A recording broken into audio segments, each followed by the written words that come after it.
So we've already looked at how we can create a new project within ArcGIS Pro, load different types of base maps, be they imagery or topographic, and then use the navigational tools to zoom and pan around our data set. We then looked through the catalog pane at how we create feature classes, and those feature classes sit within geodatabases. Now we can view a feature class as either a point, a line, or a polygon, and they're really just files that hold different types of features. So we can think of them as being like a candy jar filled with different types of candy, for example. And so we created the Polygon featured class called infrastructure. Now the idea here is that infrastructure may consist of green, grey or blue infrastructure. So the grey infrastructure being our buildings and car parks, etc. Then we've got our green infrastructure as our trees, shrubs and all those sorts of things. And then our blue infrastructure being any water features we have within the urban environment. So right here you can see the James Cook University Cairns Smithfield campus, and you can see we have a number of different buildings and car parks and of course some beautiful tropical vegetation in there as well. So our task now is to digitize the different features that we see within this infrastructure feature class. Now to do this, we are now going to go up to our Edit tab, and you'll see a new ribbon come up for that. Now what you can see here, and the one that we're going to use to start with today, is the Create tool. So the Create feature is going to allow us to do just that, create different features that are going to sit within this feature class.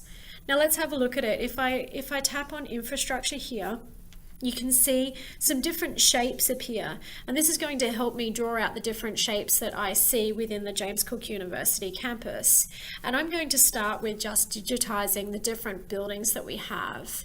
And so the tool that I like best to do this to start with is just the Polygon feature tool. So if I click on that, you can see that it's highlighted, and you'll also see in the table of contents the infrastructure feature class is highlighted over here as well. And what I'm going to do is I'm just going to click on each end of this particular building here, and I'm going to double click to finish that polygon. And now you'll see that I've completed that polygon. It's now appearing in the color that matches what's in the table of contents here. And you'll also see that it's highlighted in this cyan color. So that's what we call selected. So I'm going to go ahead and digitize a couple more buildings here as well.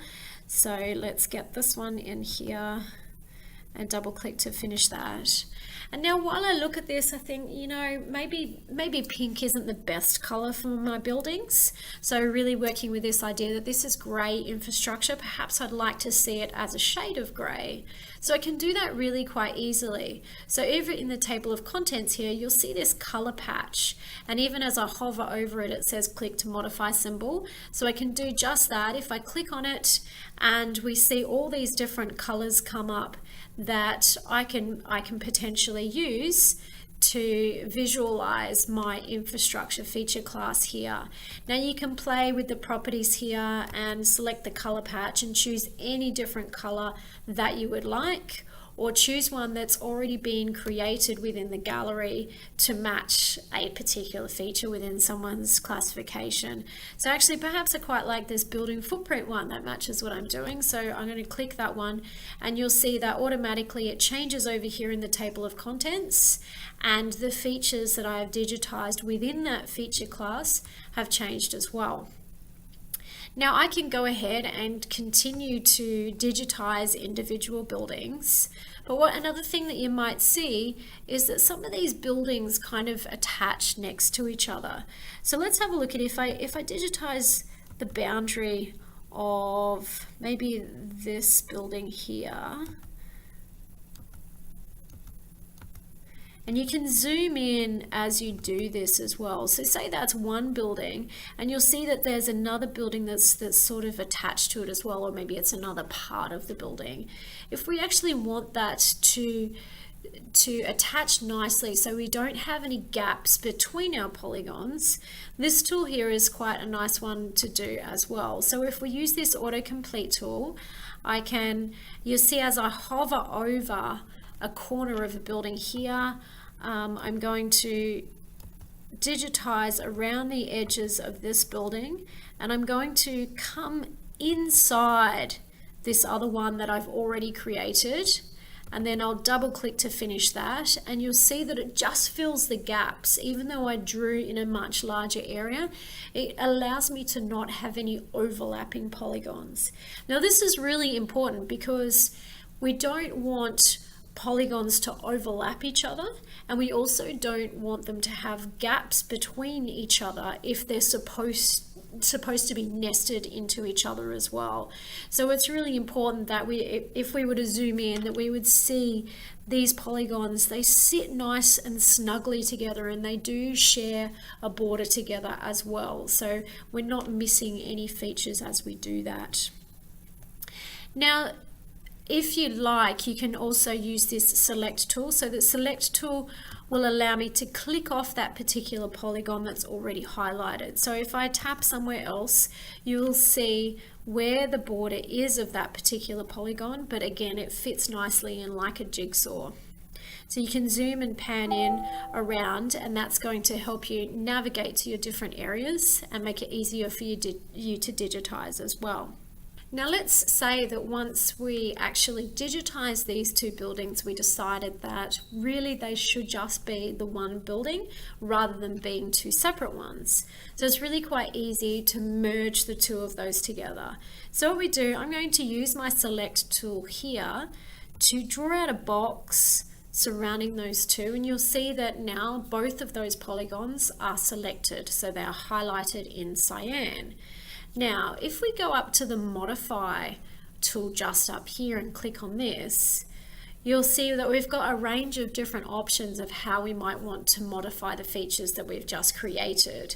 Now, what I would like to do is to merge the two of those polygons together. So I'm simply going to type in the search bar to merge, and now click on that button there. Now it's telling me here that I'm working within the infrastructure feature class, which is important, and at the moment we've only got one feature class there anyway, so we're not going to have any issues. And I'm going to merge these two features that it's created. So if I'm happy with that, I'm going to click merge, and we'll see that it's just removed the border between those two polygons that I previously had. Now conversely, if you wanted to go the other way, so say you had created a polygon that you realized actually should have been multiple polygons, you would use the split tool instead. And so you can click on that and chop polygons in half or thirds or however it is that you would like. So I'm going to do that just now. So say I'm going to draw a line here and say that's what I'm going to do there, and you'll see that this now exists as two polygons. If you're not happy with the edit that you just created, you can simply go up to the undo tool just in the upper left here, and if I tap on undo, that's going to take me back to where I was, and let's tap on undo again, and that's back to the two individual features that I created in the first place. So I'm going to go ahead now and continue to create different features within this feature class here, and I'm going to use both the buildings and the car parks and the vegetation, etc., to completely fill up my feature class with all the different types of polygons that I have there. In the next video, we'll have a look at how we can name the different features that we've created. So that will be putting them into different categories like buildings, car parks, trees, etc. And then we'll also be able to visualize them based on those categories or names that we give them to.